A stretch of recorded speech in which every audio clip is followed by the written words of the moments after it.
Hello and good morning, students. I welcome you all to the online teaching session of English.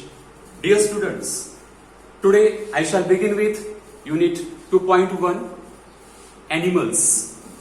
Let's come on page number 44.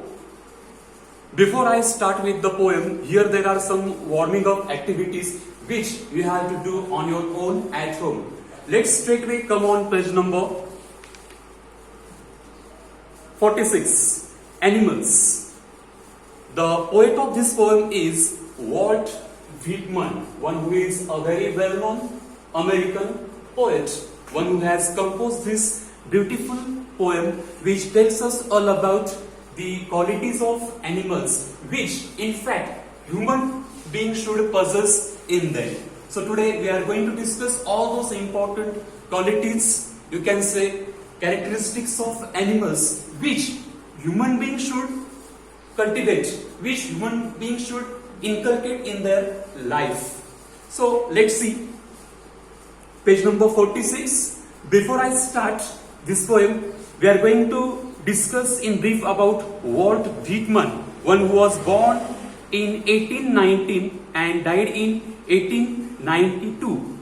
A major figure in early American poetry in an age when all poetry was rhymed and material. Whitman made a break with tradition and wrote a revolutionary new kind of poetry in free verse.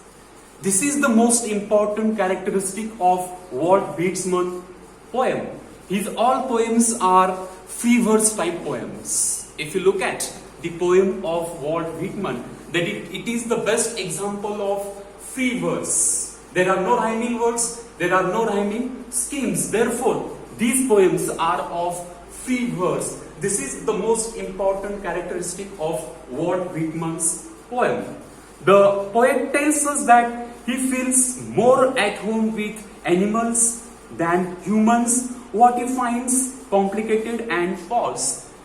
In this poem, he tells us all about animals. He feels more comfortable with animals than all human beings. Therefore, in this poem, that is animals, he all the way tells us all about animals and the qualities of animals which we people must inculcate in our life. So, my dear students, first I am going to read first two stanzas. Just keep concentrating on each and every line. Let's see first stanza on page number 46. Here I go. I think I could turn and live with animals. They are so placid and self-contained.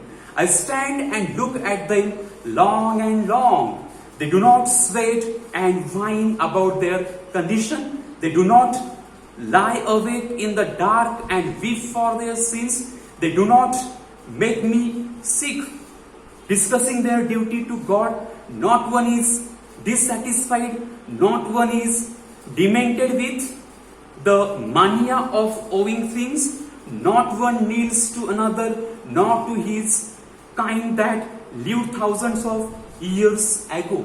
So this is what Walt Whitman tells.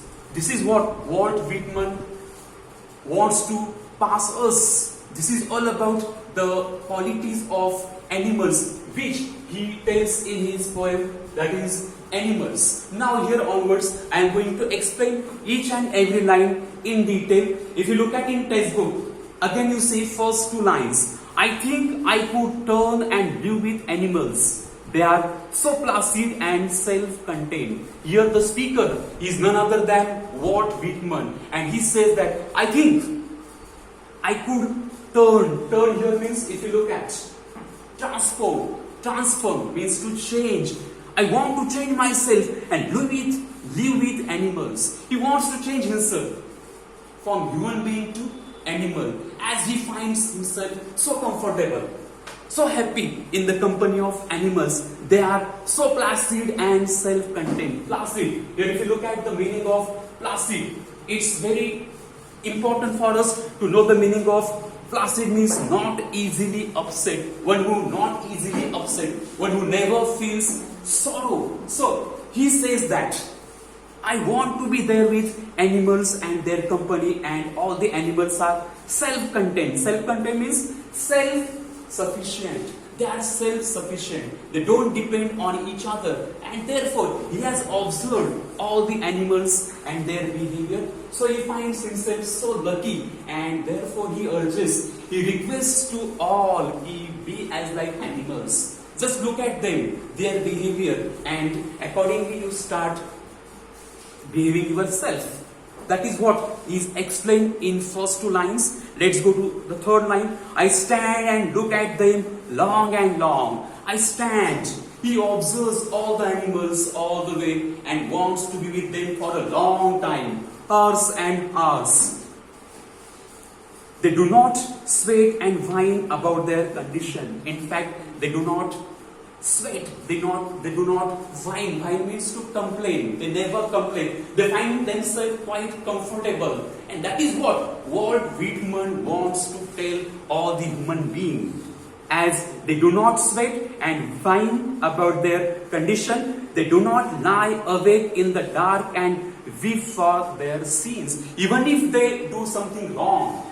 Sins here means something wrong which we do every now and then. Even if they find themselves wrong, they never feel sorry for themselves. They are in fact here innocent. They are the best creation of the God. That is what is mentioned here by Walt Whitman in this poem. They do not lie awake in the dark and weep for their sins. They do not make me sick discussing their duty to God. They do not make me sick. Make me sick, if you look at here, to find oneself disgust, to find oneself very, very, what you call, ashamed, to find ashamed of yourself.